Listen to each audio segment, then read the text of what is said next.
نے کہا تھا کہ دیکھیے نبی صلی اللہ علیہ وسلم نے مکے کے اندر پورے 13 سال لڑائی کو اوائڈ کیا. حالانکہ کمزور نہیں تھے آپ کے جو صحابہ جتنے بھی مان لے کر آ گئے تھے 70-80 صحابہ بھی اس وقت بھی شاید وہ پورے مکے پر بھاری ہو سکتے تھے. مومن تھے نا, اور تھے بھی وہ سابقون الاولون مومن, ایمان کے معاملے میں انتہائی طاقتور تھے. وہ ساری آزمائشوں سے گزر چکے تھے وہ. لیکن اللہ تعالیٰ کی نصیحت تھی نبی صلی اللہ علیہ وسلم کو, لہذا آپ کے صحابہ نے پورے 13 سال بڑے صبر سے بڑے سکون سے, اور یہ فاحذروا کا لفظ ہے کہ بڑا بچ کے چلے. ہر مرحلے پہ جو نا آپ دیکھیے کیسے کیسے مراحل آئے خود, مطلب اللہ کے نبی صلی اللہ علیہ وسلم اتنے یعنی اپنے ساتھیوں کے اندر اتنے محبوب تھے کہ وہ ان کے اوپر جان نچھاور کرنے کو تیار تھے, کہ وہ یہ نہیں چاہتے تھے کہ اللہ کے نبی صلی اللہ علیہ وسلم کو کوئی ٹیڑھی آنکھ سے دیکھے. یہ اللہ کے نبی صلی اللہ علیہ وسلم کو کوئی یہ بہت بڑی بات تھی کہ آپ کو کوئی ہاتھ اٹھائے, آپ کو مارے, آپ کے ساتھ کوئی بدتمیزی کرے, اور یہ سب چیزیں ہوئیں آپ کو پتا نا.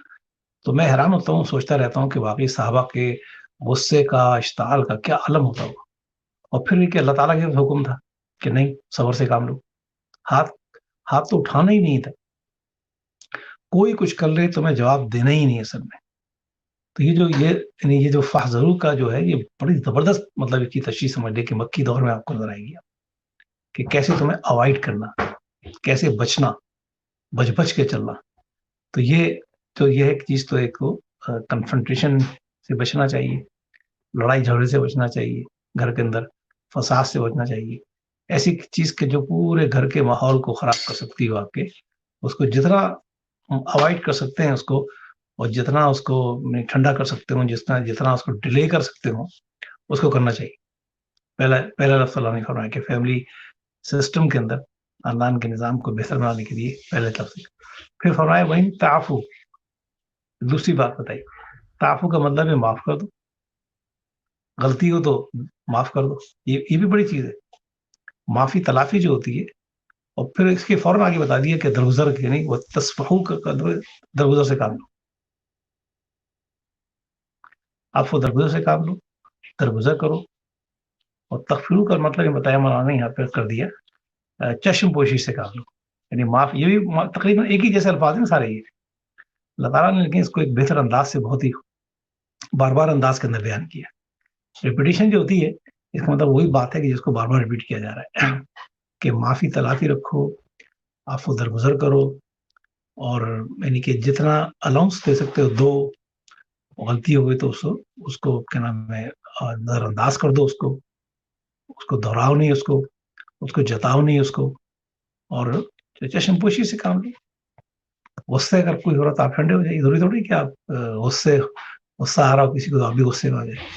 آپ دیکھیے وہ آئے تھے ہمارے کیا نام ہے ڈاکٹر فریدی صاحب, انہوں نے بہت پیارے انداز سے, کیونکہ وہ خود سائیکٹرسٹ ہیں, انہوں نے بڑے اچھے انداز سے انہوں نے 2 یعنی کہ ہاتھوں کو استعمال کر کے بتایا تھا کہ اگر آپ غصے کے اندر آپ کا اتنا ہے تو آپ جو ہے وہ ادھر نیچے آ جائیے اس لیول سے.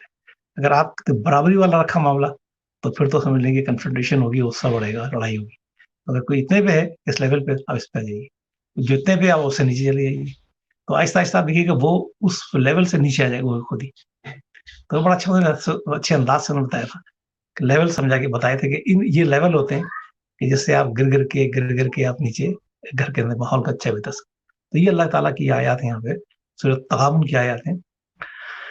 یا ایھا الذین آمنوا اذا من ازواجکم واولادکم عدوا لکم فاحذروہم وان تعفوا وتصفحوا وتغفروا فإن اللہ غفور رحیم. اللہ تعالیٰ بھی بڑا رحم کرنے والا اور بڑا معاف کرنے والا. اللہ تعالیٰ کی جو صفات کا آپ دیکھتے ہوں گے بار بار ذکر کرتے ہیں اللہ تعالیٰ, تو اس کا مولانا مودودی رحمۃ اللہ جگہ فرما رہے تھے کہ اللہ تعالیٰ کی جو صفات ہیں یعنی انسان کو وہ صفات بھی اختیار کرنا چاہیے. اب ضروری نہیں کہ اور ہو بھی نہیں سکتا کہ انسان جو اللہ تعالیٰ کی صفات مکمل اختیار کر لے, ممکن نہیں ہے ایسا. اللہ کی جو صفات ہیں اس کے تو کوئی قریب بھی نہیں آ سکتا. اور یہ سوچے آدمی کہ وہ اس جیسی شان کی صفات کوئی کسی مخلوق میں ہو سکتی ہے, سوال ہی بات نہیں ہوتا. کسی نبی میں نہیں ہو سکتی, کسی ولی میں نہیں ہو سکتے. بڑے سے بڑا اللہ والا کوئی ہو, لیکن جو اللہ کی صفات ہیں وہ کسی میں ہو ہی نہیں سکتا. توحید کا تقاضا یہ ہے اصل میں. لیکن یہ فرمایا ضرور مولانا بڑے اچھے انداز ہے کہ آپ انسان کو جو تم کہ اللہ تعالیٰ دیکھیے کہ اللہ تعالیٰ نے انسان کے اندر اپنی روح پھونکی اصل میں. تو اس لحاظ سے انسان کو بھی چاہیے کہ وہ انسان کے اندر ہیں، لیکن ایک درجے کے اندر، معمولی درجے کے اندر وہ صفات موجود ہیں جو اللہ تعالیٰ نے، اللہ تعالیٰ کی صفات ہے. اب یہاں دو صفات کا ذکر ہے، غفور اور رحیم. غفور کے معنی معاف کر دینے والا، غفر کے معنی ہوتے ہیں ٹو کور، تو کور کرنے والا، عیبوں کو چھپانے والا، پردہ پوشی کرنے والا، اور آپ کو بچا لینے والا، پروٹیکشن اس کے معنی آتے ہیں. اور رحیم انتہائی مہربان، انتہائی کائنڈ، جس کے بارے میں تصور نہیں کر سکتے آپ. وہ ہمارے ذکی صدیقی صاحب آتے ہیں نا، کل آئے تھے، تو ان کا بیان یہ ہوتا ہے بہت زیادہ کہ اللہ تعالیٰ کی جو رحمت کی اس مثال دیتے ہیں کہ ایک ماں جتنی محبت کرتی ہے اللہ تعالیٰ اس ماں سے 70 گنا زیادہ محبت کرتے ہیں. رحیم کی صفت یہ ہے اللہ تعالیٰ کی. تو فیملی سسٹم کے اندر گھریلو ماحول کو بہتر، خوبصورت، خوشگوار اور اچھا بنانے کے لیے اللہ تعالیٰ نے کتنی پیاری یہ صفات یہاں پر بتا دی ہیں کہ یا الذین آمنوا ان من ازواجکم واولادکم عدو لکم فاحذروہم وان تعفوا وتصفحوا وتغفروا فان اللہ غفور رحیم. کہ اللہ تعالیٰ بھی مہربان ہے، بہت معاف کرنے والا ہے، بہت درگزر کرنے والا ہے، اور بہت پردہ پوشی، چشم پوشی کرنے والا ہے. اور جو ہے وہ لہذا تمہارے اندر بھی صفات ہونی چاہیے رحم کرنے کی، معاف کرنے کی. تو ایک چیز تو یہ ہوگی کہ اب بھی بچوں کے ساتھ گھریلو ماحول اچھا بہتر بنانے کے لیے یہ صفات اختیار کیجیے. اس کے بعد پھر لکھتے ہیں یوسف لائی صاحب کہ عورتوں کے ساتھ، یعنی بیویوں کا ذکر ہے اس میں کہ شادی شدہ مردوں کو عورتوں کے ساتھ اچھا سلوک کیا کرو. پھر انہوں نے ایک مثال دی جو بخاری مسلم کے اندر آئی، حدیث کی مثال. فرمایا کہ عورت کو اللہ تعالیٰ نے ایک پسلی سے پیدا کیا ہے، اور پسلیوں میں سب سے زیادہ اوپر کا حصہ ٹیڑھا ہوتا ہے.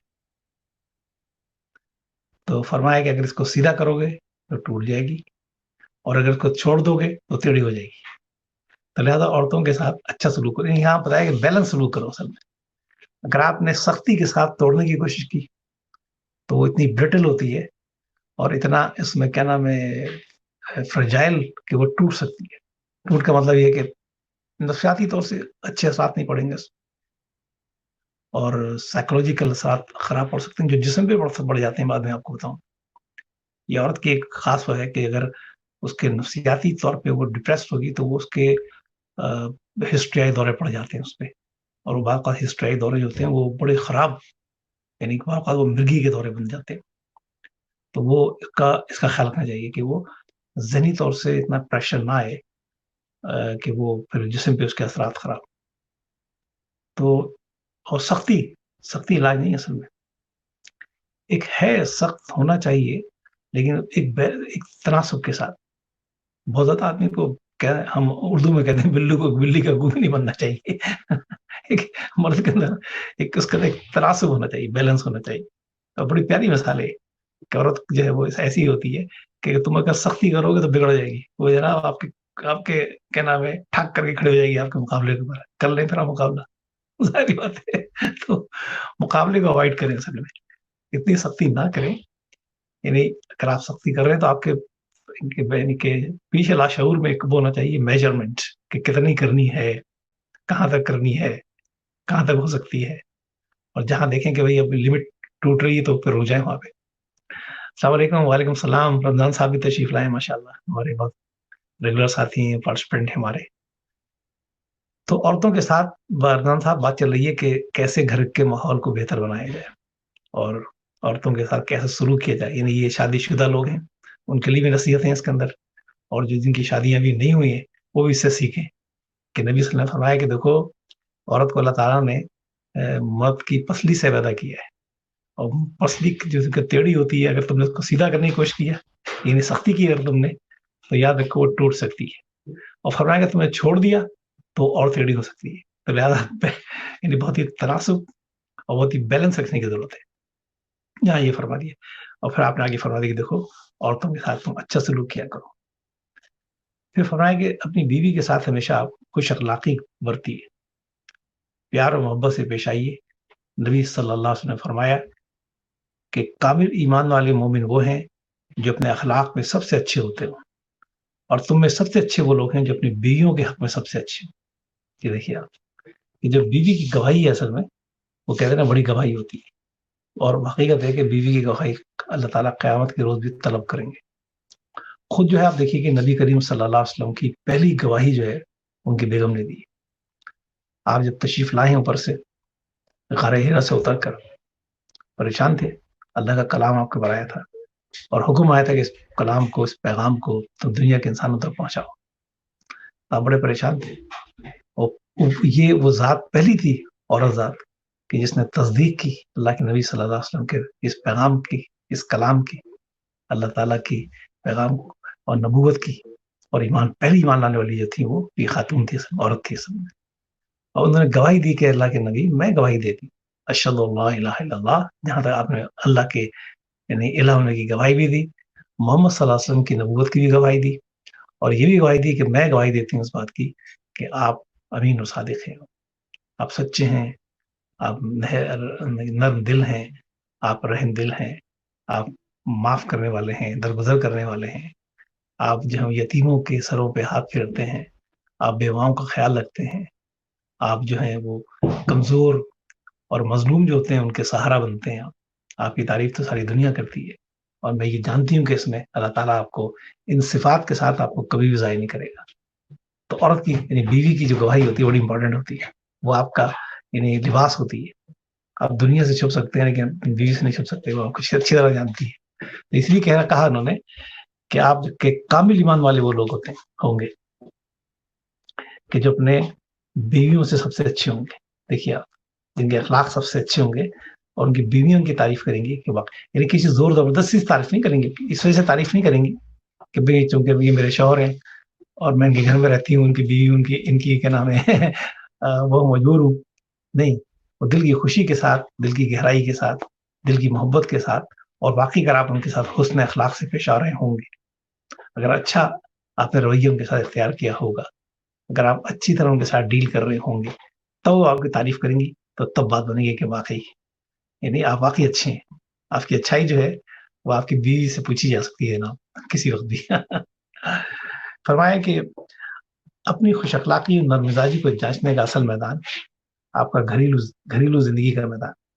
گھر والوں ہی سے ہر وقت کا واسطہ رہتا ہے, اور گھر کی بے تکلف زندگی میں مزاج اور اخلاق کا ہر رخ سامنے آتا ہے. اور حقیقت یہ کہ وہی مومن اپنے ایمان میں کامل ہوتے ہیں جو گھر والوں کے ساتھ خوش اخلاقی, خندہ پیشانی اور مہربانی کا برتاؤ رکھتے ہوں, اور گھر والوں کی دلجوئی کرتے ہوں اور پیار و محبت سے پیش آتے ہیں. حضرت عائشہ فرماتی ہیں کہ میں نبی صلی اللہ علیہ وسلم کے یہاں گڑیوں سے کھیلا کرتی تھی. چھوٹی تھی نا, آپ کو پتا ہے کہ آپ کم سنی میں شادی ہوئی تھی نبی صلی اللہ علیہ وسلم سے, اور میری سہیلیاں بھی میرے ساتھ کھیلتی تھی. جب نبی صلی اللہ علیہ وسلم تشریف لاتے تو سب جو ہے چھپ کر ڈر کر ادھر ادھر چھپ جاتی تھی. آپ صلی اللہ علیہ وسلم مسکراتے تھے اور کہتے تھے کہ اور ڈھونڈ ڈھونڈ کر جو چھپی ہوتی تھی ان کو تلاش کرتے تھے اور سب کو میرے پاس بھیجتے تھے, جاؤ تم کھیلو, جب تک تمہارا دل چاہتا ہے کھیلو. تو یہ تھی اصل نبی صلی اللہ علیہ وسلم کی شان, یہ آپ کی نرمی تھی, اور یہ آپ کی شفقت تھی, اور یہ آپ کی محبت تھی, اور آپ کا یہ اثار تھا, اور آپ کا یہ نرم دلی تھی آپ کی, کہ جو حقیقت یہ کہ اللہ نے خود فرمایا کہ انک لعلی خلق عظیم, اے نبی ہم نے آپ کو اخلاق کے اعلیٰ ترین مرتبے پہ جو فائز کیا. ہم نے آپ کے اخلاق جو ہیں وہ کامل اخلاق ہوں گے. آپ کے اخلاق کی دنیا جو ہے وہ کاپی کرے گی, آپ کے اخلاق کی تعریف جو ہے وہ قیامت تک انشاءاللہ ہوتی رہے گی. تو اب میرے خیال ہے ہمارے نظام بھائی آ چکے ہوں گے آگے. اچھا نظام بھائی, وعلیکم السلام. نظام بھائی کیسے ہیں, خیریت سے ہیں؟